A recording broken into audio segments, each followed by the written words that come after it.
Hey guys, what's up? This is Vinnie Stevens here, and welcome to another video from my channel, and welcome to another episode of vinyl reviews.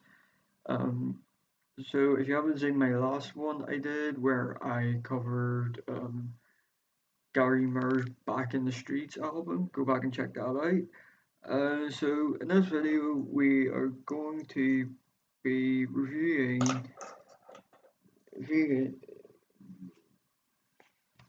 uh, this Noel Gallagher's self-titled album. So enough of me talking. Let's get on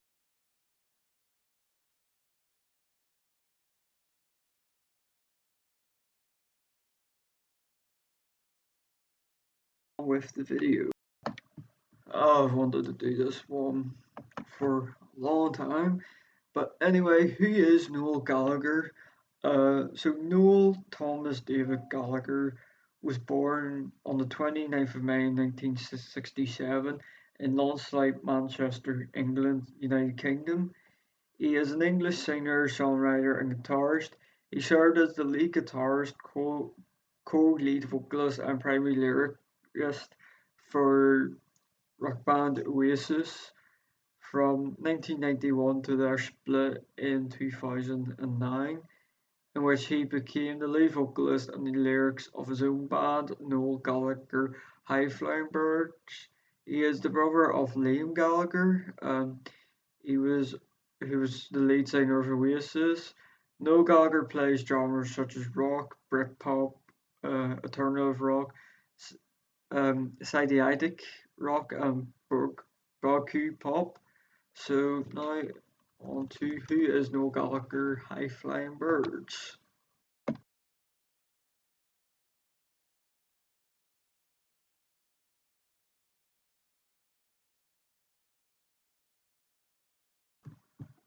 So who is Noel Gallagher High Flying Birds?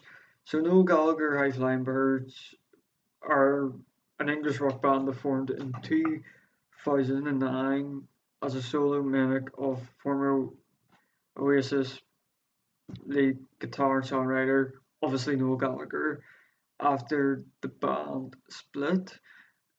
Um, The band, the tour band consists of former Oasis member Jem Archer on guitar, session pianist Mike Rowe, drummer Chris Sherlock. The band also consists of the Zenith's bassist Russell Pritchard. The band have had a variety of guest contributions on their albums, such as Crouch and Festival Chorus, Aberphonics, I cannot say that, Andorra I cannot say his names, Johnny Mayer and Paul Weir. The band formed in Manchester, England, UK. The genres they play is rock, alternative rock, baroque rock, pop, and psychedelic rock. The band have released three studio albums, one video album, 14 music videos, four EPs, 18 singles, and one box set as of the current date. The name High Flying Birds drew inspiration from Jefferson Airplane song, while using the band's name uh, was a homage to Peter Green's Fleetwood Mac.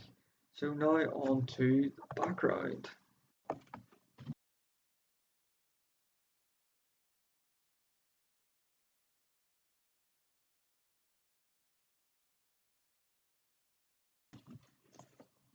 So background of the album. Noel Gallagher High Flying Bird self-titled debut studio album was recorded in 2010 to 2011 at the state-of-the-art Strangeways Dean's Sit Studios and Abbey Road Studios in London. It was released on the 17th of October 2011 by label Sarmash. It was produced by Noel Gallagher and Dave Shardy. The band had guest appearances from the Crouch End Festival Chorus and Weird Strings. The band released five singles for the album: The Death of You and Me, which was the lead single, followed by AKA What a Life, If I Had a Gun, Dream On, and Everybody's on the Run, all released between August 2011 and July 2012. The track listing included "Stop the Clock", which was an unreleased Oasis track of the same name. Until further notice, Gallagher had said the Abbey Ross and Galerius collaboration would have to wait until 2013 for his next release. It's now on to production.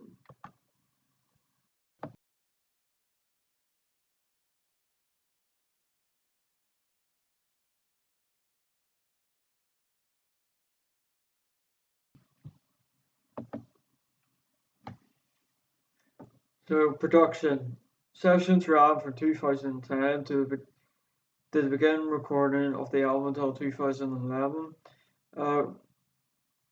When on the 6th of July, Noel announced details of the album. Noel Gallagher said in the interview that he was pleased with the production of the album, and he was just glad to play it for the fans. To record the album, Noel and the producer used an EMI TG console and several Fairchild emulators in a basic studio setup. Various locations for the album production were Sherry States of Art, Manchester Strangeway Studios, London Dean Street Studios, and the famous Abbey Road Studios. Now on to Abbey album cover.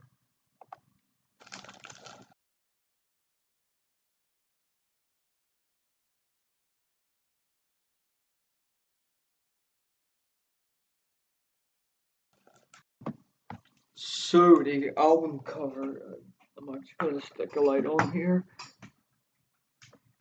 That's better.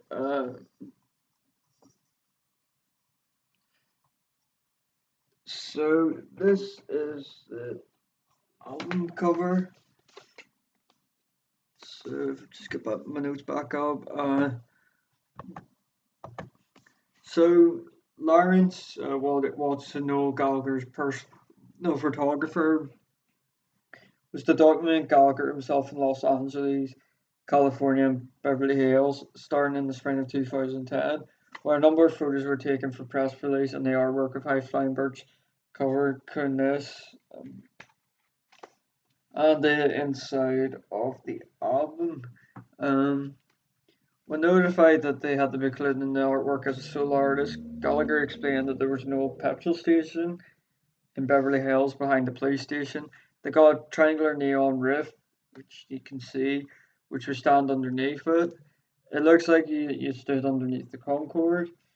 So we go out one night and it was all still lit up neon, and we took a few taking these pictures. It looked like I'm stood under the wings of a high flying bird. That's Noel Gallagher's words. To show like each photo taken of the artwork itself, offering numerous photos after being well documented in just 18 months. A photo expedition dedicated to Noel Gallagher's solo career launched a year later, held by Lawrence Wilson in London, UK, going through 27th of October to 13th of November 2011. And there is the back of the thing. So now on to tour.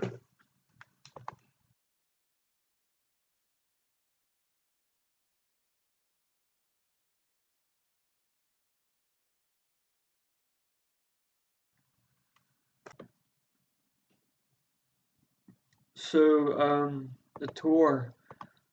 So the tour for this album, which was the debut tour for the band, which took place from the 23rd of October 2011 to the 13th of November 2012, and included 11 legs, 68 in Europe, 40 in North America, 13 in Asia, 8 in Oceania, and 7 in South America, and a total of 136 shows in total. Now on to Reputation.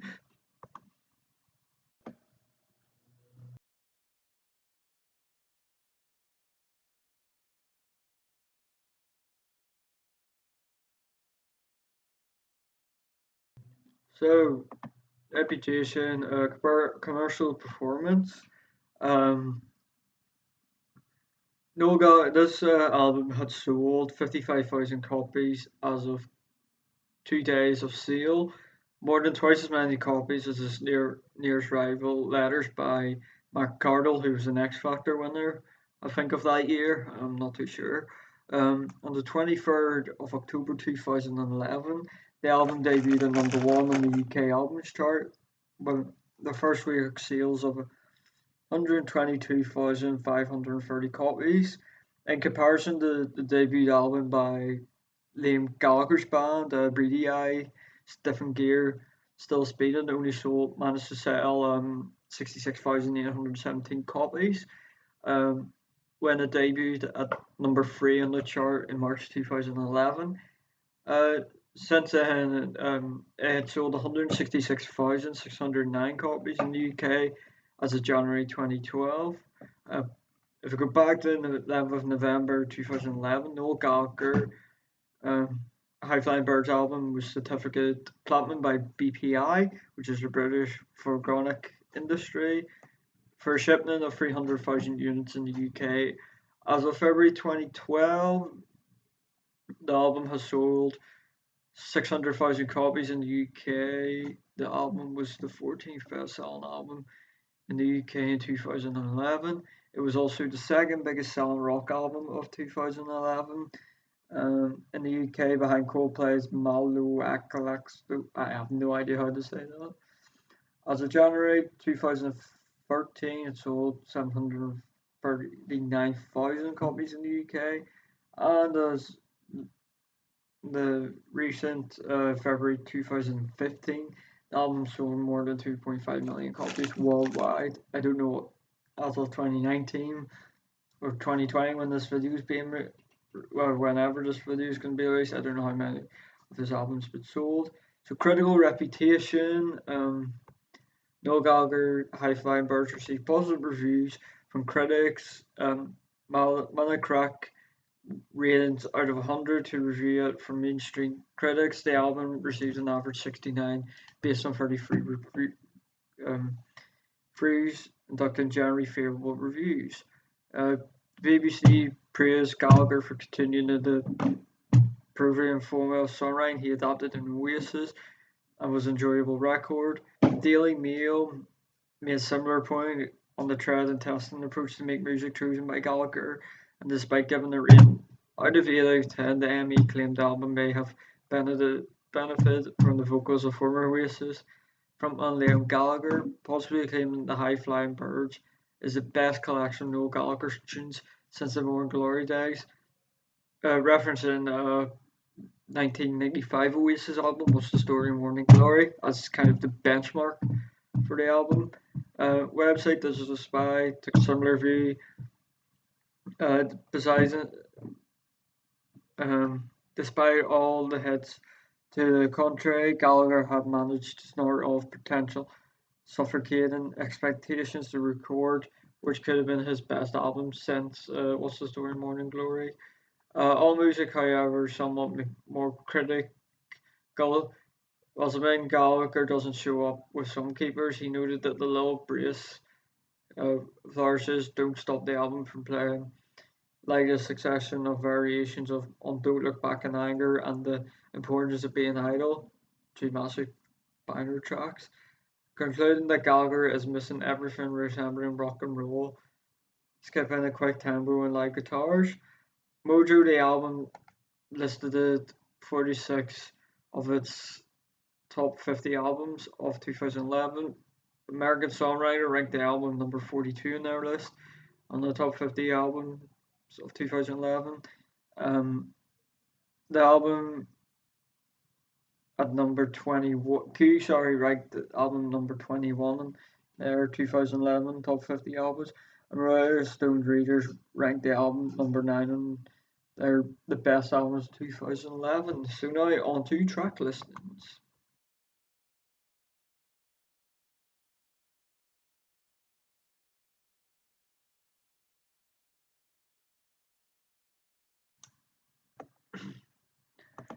So track listings. So let's need to check.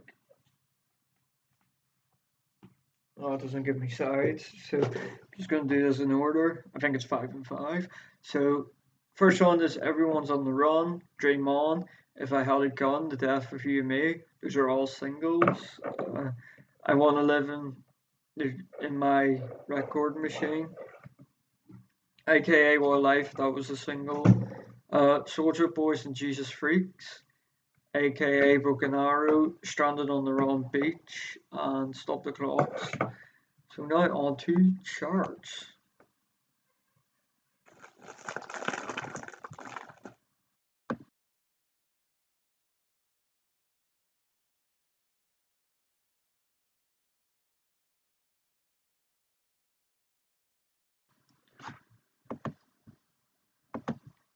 So in the weekly charts for this album 2011, Australian albums charts and the Austrian albums charts have reached number 16. Belgium albums chart in Flanders reached number 10. In Waldonia, Belgium albums chart, it went to 16. Canadian album charts 19. Croatian albums charts number 10. The Danish 27. Dutch number 11. Finnish 29. French albums charts 9. German albums charts 11. Irish albums charts went to number 1. Italian number 2. Japanese number 5. And Mexican charts 53. New Zealand albums charts 10. Norwegian 12. Scottish went to number 1. South Korean 33. Spanish 15. Sweden 21. Swiss 10. UK number 1. US Billboard 28. US Top Rock Albums number 5. Same with Alternative. Billboard Vinyl, it went to number 3. At year end charts, the UK albums charts, it went to number 14. And in 2012, it went to number 33. At decade end charts from 2010 to 2019, it has now reached 69. And certification, it went 2 times platinum in the UK, selling over 835,000 copies. Now on to my review of the album. So